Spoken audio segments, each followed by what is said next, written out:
माननीय अध्यक्ष, क्या बोलना है? संभल के विषय में ही चर्चा नहीं है, में हम अपना चर्चा नहीं है। राजा भैया भी कोई चर्चा स्वीकार नहीं कर रहे हैं माननीय हाँ। कि चर्चा कराई जाए या ना कराई जाए। ऐसे तथ्य जो ना आए हो कुछ बताना चाहते जी 5 मिनट, 5 मिनट नहीं 2 मिनट। कुछ तथ्य जो इस सदन में रखे गए, इसके बाद आपको उनको भी सूचना दी है, तो श्रीमान वो आपत्तिजनक है। कुछ बिंदु मैंने भी नोटिस है। इस सदन की कार्रवाई लाइव देखी जाती है, रिकॉर्ड रहता है। माननीय नवाब साहब हमारे बहुत अच्छे मित्र हैं, साथ में मंत्रिमंडल में भी रहे। पहली बात तो यह स्पष्ट हो जानी चाहिए कि जो सर्वे हो रहा है वो न्यायालय के आदेश पे हुआ है, और जितने लोग बोले हैं इन्होंने पत्थरबाजी का कोई जिक्र, कोई चर्चा नहीं की। अब हम एक चीज तो ये भी जानना चाहेंगे कि क्या पत्थरबाजी करने से न्यायालय का आदेश बदल जाता है?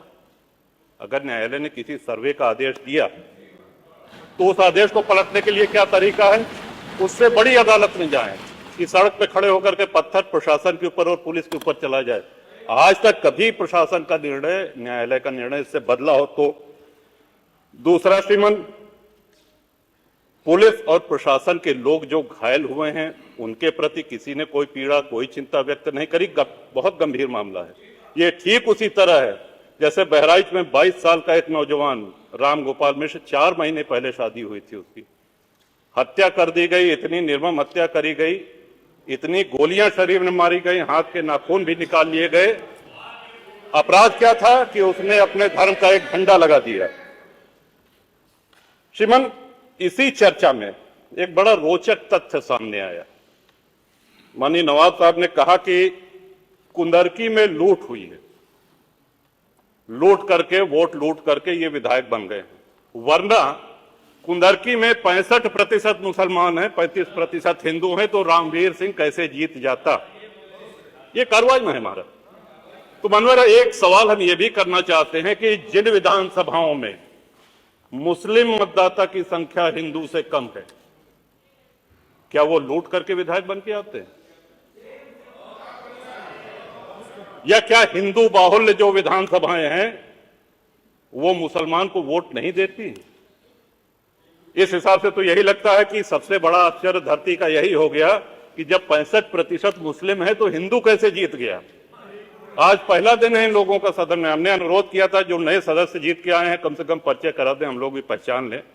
हमारा कोई परिचय नहीं है रामवीर जी से, लेकिन वो निर्वाचित सदस्य हो चुके हैं, इस सदन के सम्मानित सदस्य हैं, उनका इस तरह से अपमान करना, उनको लुटेरा कहना, ये तो आपत्तिजनक है।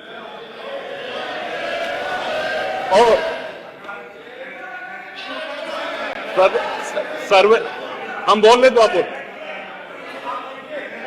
बोले।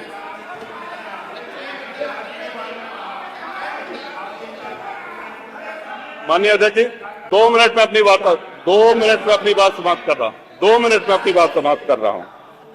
हम लोगों ने भी बड़े धैर्य से सुना।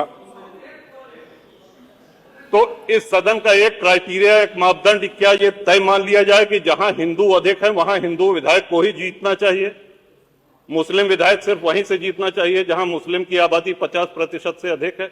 अगर ऐसा नहीं हुआ तो ये मान लिया जाए कि वोटों की लूट हो रही है, या विधायक लुटेरा बन के वोट को लूट करके जीत करके आया है, बेईमानी से आया है? तो श्रीमान, ये तो इन शब्दों को कार्रवाई से हटाया जाना चाहिए। ये सदन के विधायक का अपमान है। और एक बात और कही गई कि सर्वे शांतिपूर्ण चल रहा था। एक हिंदू होने के नाते, एक सनातनी होने के नाते माननीय अध्यक्ष जी, हम तो ये कहते हैं कि न्यायालय किसी भी मंदिर पर सर्वे का अगर कोई आदेश करती है तो मैं नहीं समझता कि किसी भी सनातनी, किसी भी हिंदू को कोई आपत्ति होगी। हमने किसी के धर्मस्थल तोड़ के अपने धर्मस्थल नहीं बनाए हैं। करें जहां करना हो सर्वे करें, हम कभी गुम्मा अद्धा नहीं चलाएंगे, हम पत्थरबाजी, हम न्यायालय के निर्णय का सम्मान करेंगे। तो शासन का काम, प्रशासन का काम तो न्यायालय के निर्णय को लागू कराना होता है। तो इसलिए माननीय अध्यक्ष जी, इस पे चर्चा कराई जाए। चर्चा में भाग लेने की इच्छा इधर भी है, इधर भी है, बहुत से लोगों की है, और चर्चा कराई जाएगी तो बहुत सी सच्चाइयां सामने आएंगी।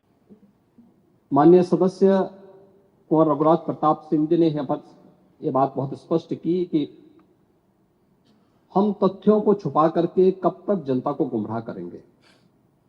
हर व्यक्ति जानता है कि माननीय न्यायालय के आदेश पे सर्वे का कार्य हो रहा था और सर्वे हो रहा था।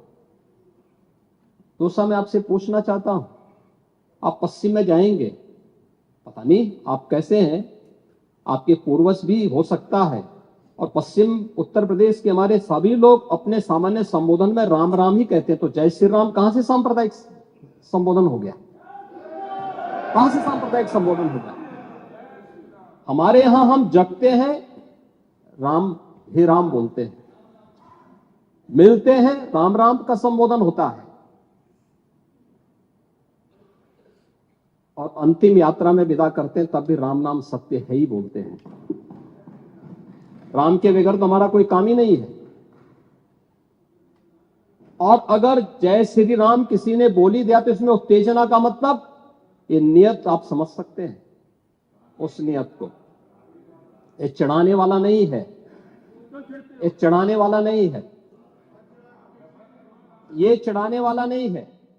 एक दूसरा, आपने कुंदरकी की जीत को वोट की लूट बताया। आप एक सदस्य का अपमान कर रहे हैं। आपके सदस्य की तो जमानत जब्त हो गई वहां पे। और क्या ये सच नहीं है? इस समय तो आज डिजिटल मीडिया का है, वहां का पठान, वहां का शेख सब कह रहे साहब हमारे पूर्वज तो हिंदू थे और आप भी, आपके पूर्वज भी हिंदू थे। क्या ये सच नहीं है? और क्या ये सच नहीं है कि देशी और विदेशी मुसलमानों की आपसी भिड़ंत है जो वर्षों की लड़ाई को लेकर के वहां चल रहा है? आप लोग सच पे पर्दा डालने का प्रयास कर रहे हैं, लेकिन एक चीज नोट करना कि सूर्य को, चांद को और सत्य को बहुत देर तक छुपा कोई नहीं सकता है, और सत्य जरूर सामने आएगा। और उसी सत्य के बारे में कहा जा रहा है। नेता प्रतिपक्ष कह रहे थे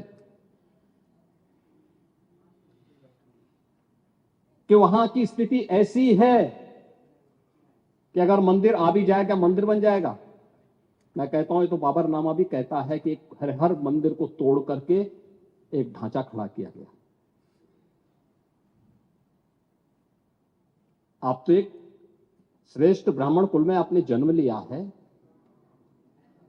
आप तो भारत के पुराणों की परंपरा पर विश्वास करते हैं। हमारा पुराण भी इस बात को कहता है कि भगवान विष्णु, श्री हरि विष्णु का 10वां अवतार संबल में ही होगा, उसी संबल में होगा।